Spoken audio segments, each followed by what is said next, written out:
So just by looking outside, right, you know I screwed up, right? Because yesterday I was like, oh, I'm not doing it right. I'm supposed to be getting up in the morning and doing my thing. And I didn't get up in the morning to do my thing. Yep, that's right. So here we are. We are at day 35, yo. 35 days ago I started this and I feel amazing.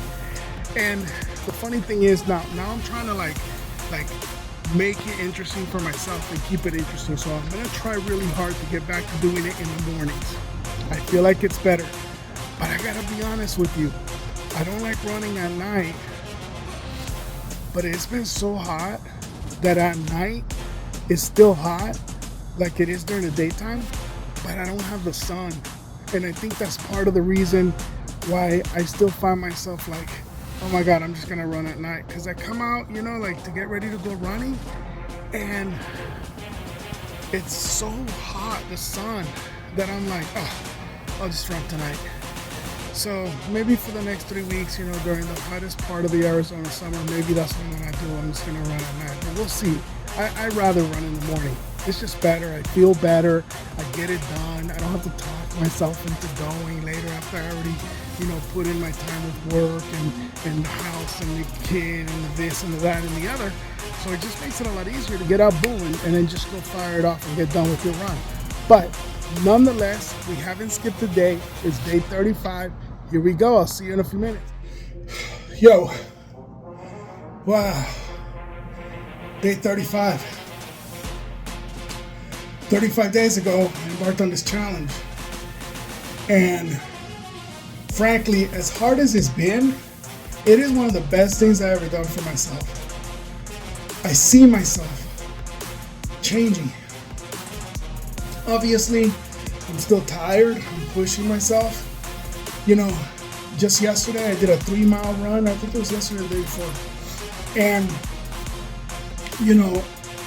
the thing is that I push myself to add distance every time I go for a run.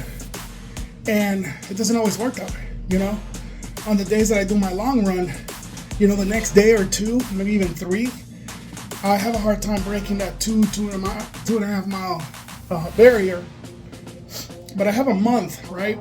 So I'm only 5 days into my second 30-day window. And I've already added 1.5 miles. So this brought me to some questions.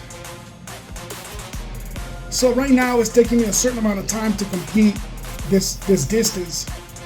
And if I just keep adding distance, I'm definitely gonna need more time if I want to increase a mile every month and get to a point where I'm running, 12, 13 miles at the end of the year.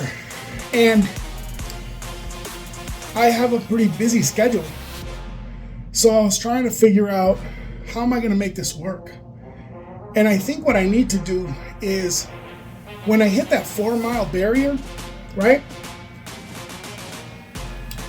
Once I'm consistently running 4 miles, then I think I need to incorporate an uphill run. Like a hiking trail where I just run up for, 20, 15 minutes, whatever it is, and build myself up to be able to run that in addition to what I'm running in the mornings or in the evening or whatever. And the reason being is because running uphill is going to build my speed. And then I might be able to do more than 4 miles, in the allotted window of time that I have. And what I was thinking is that on the weekends, when I have a little bit more of a flexible schedule, I can push to run that 6 mile, 7 mile, 8 mile run on the weekends and just keep pushing to continue to build speed throughout the week. And why am I sharing that with you? Well, sometimes we start a challenge and we just think, 365 days I'm going to run every day.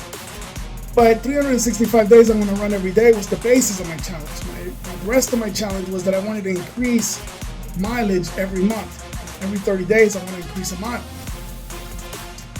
And, well, we all have schedules, right? We all have families to balance, work to balance, school to balance, classes that you're taking, whatever. And so you can't allow yourself to neglect the things that you need to deal with. So this is the thing. How do you balance what you need to support what you want? You prioritize, right? I mentioned to you guys that for 30 days, we weren't watching TV. Why were we not watching TV? Because we wanted to put productive hours on our time. Instead of watching TV, we started reading. And for 30 days, we sat around and we read books and we did different things, as a family. And we went back to watching TV, right? Right now we're back to normal. We're watching a couple hours of TV at the end of the day, but we're actually very conscious of how much time we're watching TV. And it's funny because my family, we've had this discussion, my daughter, my girlfriend, we've had this discussion about maybe we want to go back to no TV because we're not getting the time to do some of the things that we wanted to do and that we were doing. And so it's interesting. We discovered by simply trying something new with our schedule, we're discovering that maybe we don't really like the TV as much, and maybe we don't want the TV interfering with some of the activities that we were doing when we were watching TV. So it's amazing how you might discover things about yourself when you put yourself through a 365-day challenge. You might find the book that you're reading so fascinating that you're like, oh my God, why didn't I read all these series of books, before? I'm learning so much. And that might be something that excites you and that you just want to keep doing.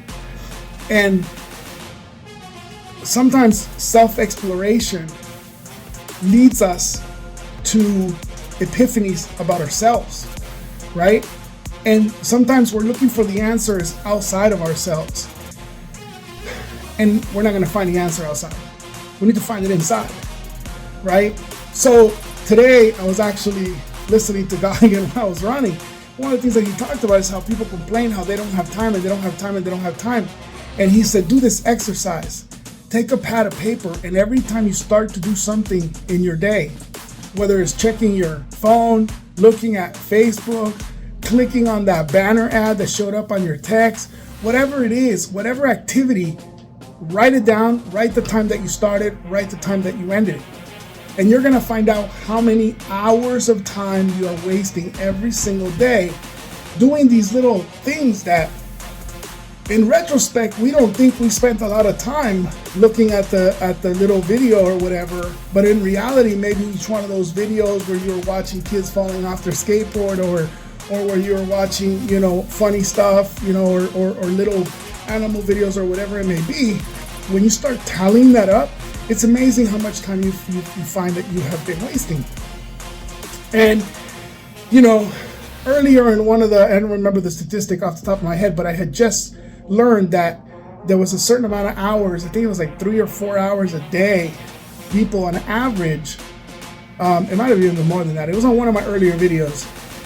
I talked about how I had just learned that X number of hours on average Americans are spending on these apps, TikTok, right? Going down that rabbit hole of TikTok and watching different videos, which triggered me to analyze like how much time are we spending on TV. And that was the reason why we decided, for a month, we're not going to watch TV. We just want to see like, what does that do for our house? And it's funny because even if we didn't get to everything we wanted to do, at very least, you know what I found? I was more rested.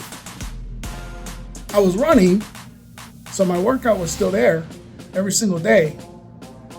But I found myself that I was rested. Not to mention that there were other activities that came into play that were awesome. I enjoyed sitting with my daughter and my girlfriend and passing a book and reading a chapter each. It was an amazing experience for me to have that. It was an amazing experience for me to go to the basketball hoops and go teach my daughter how to shoot a basketball. It was priceless. I can tell you right now, TV for the rest of your life, to have that experience all day, I'd give that up.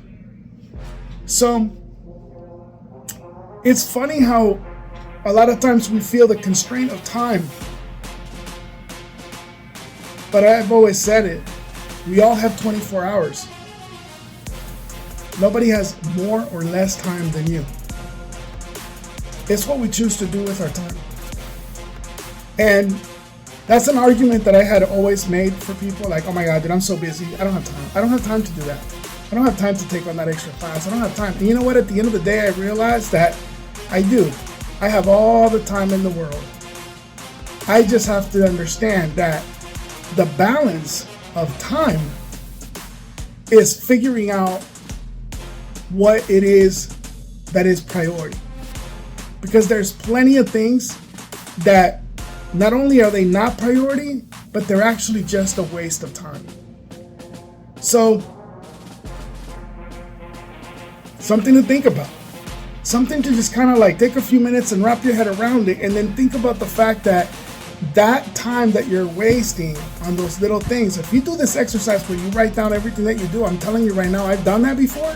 It's funny that he mentioned it, because a long time ago, I actually did that. A friend of mine was actually doing the exercise at that time. This was like maybe 9 years ago, 8 years ago. And she mentioned to me, wow, if you do this, I'm doing this thing, because she was writing things down as I was talking to her about stuff. And I asked her, like, what are you doing? And she said, I'm logging all the time. So me talking to you, I'm logging what time I started talking to you, and I'm writing down what time you left, and you know, I was at her office.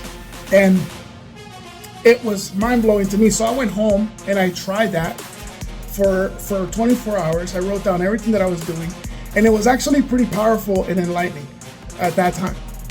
And of course, you know, like everybody else, like I mentioned a million times, I'm not Goggin. I'm not even trying to be him. You know, I'm just like everybody else. I'm an everyday person. So I fell back into my old habits, and I continue to go back and regress, right? Just like normal people would do. But the thing is that it's okay to regress. I think it's okay to regress, as long as you're conscious and aware and you're bringing yourself back to center.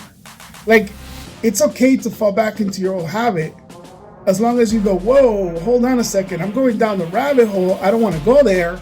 Let me bring myself back to center, right? Let me bring myself back to the direction in which I want to go. The other day I said something about we're not perfect. And that's exactly it. We're not perfect. We're not looking for perfection. I'm not trying to be perfect. I'm just trying to be the better person today from the me of yesterday.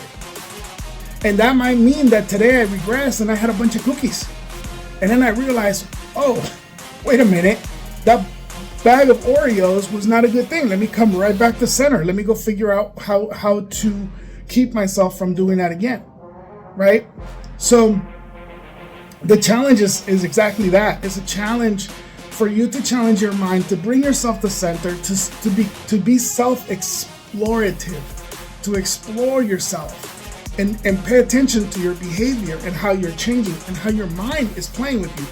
Oh my God, my mind has these crazy conversations about the heat, the weather, the this, the that. And you know, at the end of the day, it don't matter. Today was a little bit over 100 when I went running. And guess what? Yesterday was a little over 100 when I went running. It's just that yesterday my mind had a better grip on me. Yesterday when I got done running, I was like, oh, I'm dying. I don't know. This heat, and I was complaining, and I was just like, oh my God, it was hard, I got it done, but the last 2 days have been so hard. You know what? The hell with all of it. Today, I was having that same dialect in my head. I was thinking halfway through my run, like, oh my God, I'm dying. And then I was like, what the hell's the matter with you? Yesterday, you ran your 3 miles in the same weather as today. So what are you complaining about? You already did this once. It's supposed to get easier. It's supposed to be easier. You already did this yesterday. So you need to be better than the person that ran yesterday. So I brought myself back to center. And then all of a sudden, the rest of my run, I was just like, I'm going after it. I'm chasing it. I'm not stopping until I reach a certain amount of distance. And I just, you know, I knew I wasn't going to run my long run today. Because like I said, I think it was yesterday that I did the 3 miles. But at the end of the day, I had a point that I was like, okay, I'm not quitting until I reach this point. I'm not doing my long run today, but I'm doing this run. I'm running to this distance.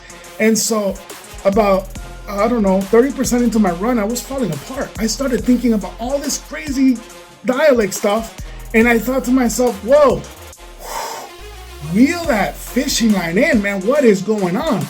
I brought myself back to center, started controlling my mind. I started paying attention to my breathing. And I was like, wait a minute, I gotta focus on my count my breathing, to get that rhythm going, so that I know that I'm getting enough oxygen to my brain, because my brain is melting right now. I'm just falling apart, right? So to control your mind, it's a huge thing. And one of the things, and I shared this before, one of the things that I'm really discovering through this whole process is that I'm applying some of this way of thinking without even really thinking about it on other things. Look, I'm reading this book right now that I really don't want to read.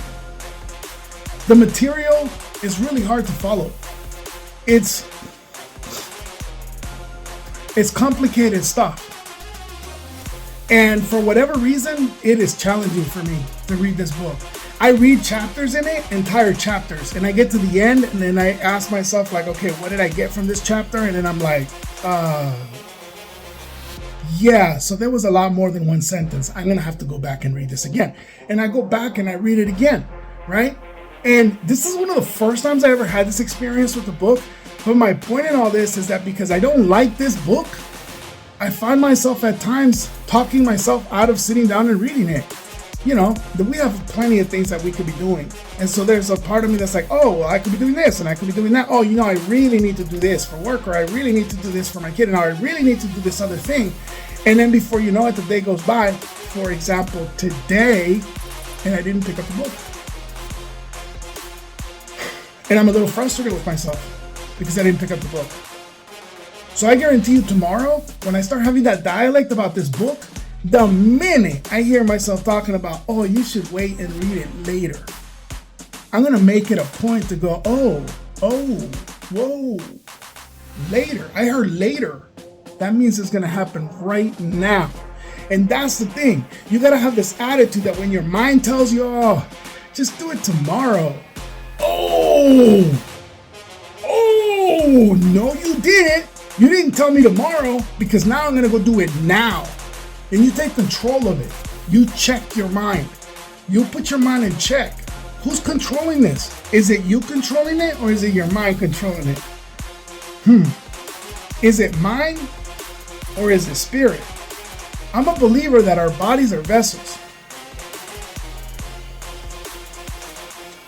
This is me in human form. But I am not this vessel. I am pure energy. That's what I believe. I am an energy that is inside this vessel. Therefore, in my way of thinking, it's about spirit. Because the mind, the brain, is matter. And the matter should really be the slave of my spirit. This vessel is moving this hand because my spirit is saying, move this hand, and therefore the mind is receiving that message and is sending signals through my nervous system, and it's saying, clench your hand. Maybe you agree, maybe you don't, but that's my belief system. I am an energy inside this vessel. I control my mind. Okay? For example, everybody in the world knows somebody who is short-fused. And for those of us who maybe were short-fused when we were younger, or maybe we know somebody who is short-fused, you know, when they're younger or whatever, we normally say, hey, whoa, control your anger, take deep breaths, count to 10, make smart decisions, don't let other people control your emotions, right? I find myself saying that to some people sometimes. And the thing is, I say that because you can't let people upset you to the point where you lose control of yourself, and you get mad and you yell at somebody on the freeway, or you throw something at somebody because they've made you mad, or you start a fight with somebody, and then what happens? Chances are two things are going to happen. Either if you get in a fight with somebody over something stupid, two things are gonna happen. Either you're gonna get beat up, or you're gonna beat somebody up. Either one of them is not good. And then potentially you could end up in a hospital, or the other person could end up in a hospital, or you could end up in jail, right? So realistically, by allowing that person to trigger our emotions, to get mad and get into some crazy fight or some crazy argument or whatever, we just gave that person control to put us in a compromising position. Yeah. So the next time you're talking to somebody and they say something stupid, like, you're an asshole, laugh about it. Walk away thinking, oh, that guy's having a really bad day. Because ultimately, when people do this, I believe it's a reflection of how they feel. It's nothing to do with me. I know that I'm not an asshole. So, that's just kind of like a thing. But in the moment, oftentimes we react and what you call me, right? And it's like, why would you do that? That guy's just having a bad day. That's his problem. And don't get me wrong, man, I'm not a monk. I'm not Tibetan. I didn't spend my youth in Tibet learning how to control my emotions. Of course, I'm human just like you. I have emotions. People upset me. But as I've learned all this stuff, and as I've grown older, I've come to realize that the only thing that I'm doing is that I'm giving somebody else control. And that's it, right? So if we can learn to control our emotions in moments when somebody triggers us or when something doesn't go our way, we don't melt down. Oh my God, I didn't get that job. Oh my God, the world's coming to an end. No, we don't. We just simply go, all right, cool. I need to apply for another one, right? Oh my God, my car broke down. I'm gonna lay down here on the pavement and cry. No, you're not gonna do that. What you're gonna do is you're gonna figure out what's the course of action, because we are all intelligent beings. And I mentioned before, the definition of intelligence is the ability to encounter problems and find a positive solution, right? So we don't melt when things happen. We regroup. What do? We bring ourselves back to center. Yes, we react. Oh, can't believe my transmission went out. Bring you back to center. Okay, I gotta figure out what's going on. Do I have a warranty on my car? Do I need to call the dealership? How much is this gonna cost? Do I have the money to deal with this? First thing I need to do is I gotta get the car home. Whatever it is, right? We strategize on the solution, right? It's the first thing we do, right? We don't just lay on the pavement on the side of the road and say, okay, my car broke down, I'm just gonna lay here and then death will come upon me, right?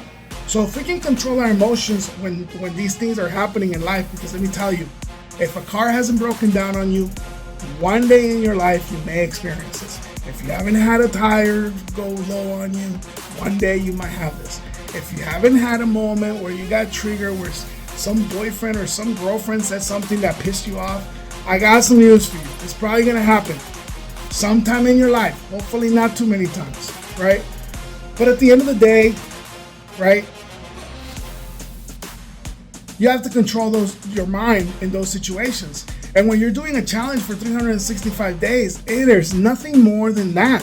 It's about controlling your mind. So whether it's fitness, whether it's reading a book, whether it's, seeking knowledge of some sort, whether it's spending more time with your family, watching less TV, being more productive, decorating your house a certain way, remodeling your house over the next course of the year, whatever your challenge is, okay?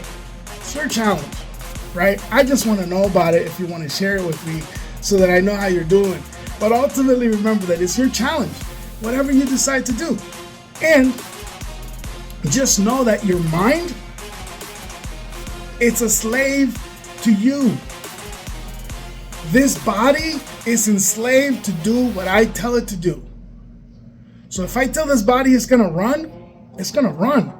I just gotta be tougher than the little voice inside here that says, oh my God, it's so hot, it's tiresome. Yeah. That's right. You, my friend, are in control of the driver's seat. And with that, I'm going to empower you to go do something good for yourself. to go challenge yourself for 365 days. Hey, I want to, from the bottom of my heart, guys, I want to thank you for following this channel, for taking a look at these videos, for cheering us on, for just knowing that you're out there watching these things. I see your views. It's super cool. We really enjoy doing this, and we're excited that maybe sooner or later we're going to have a community of people that are sharing their challenges with us. With that, I'm going to wish you a good night.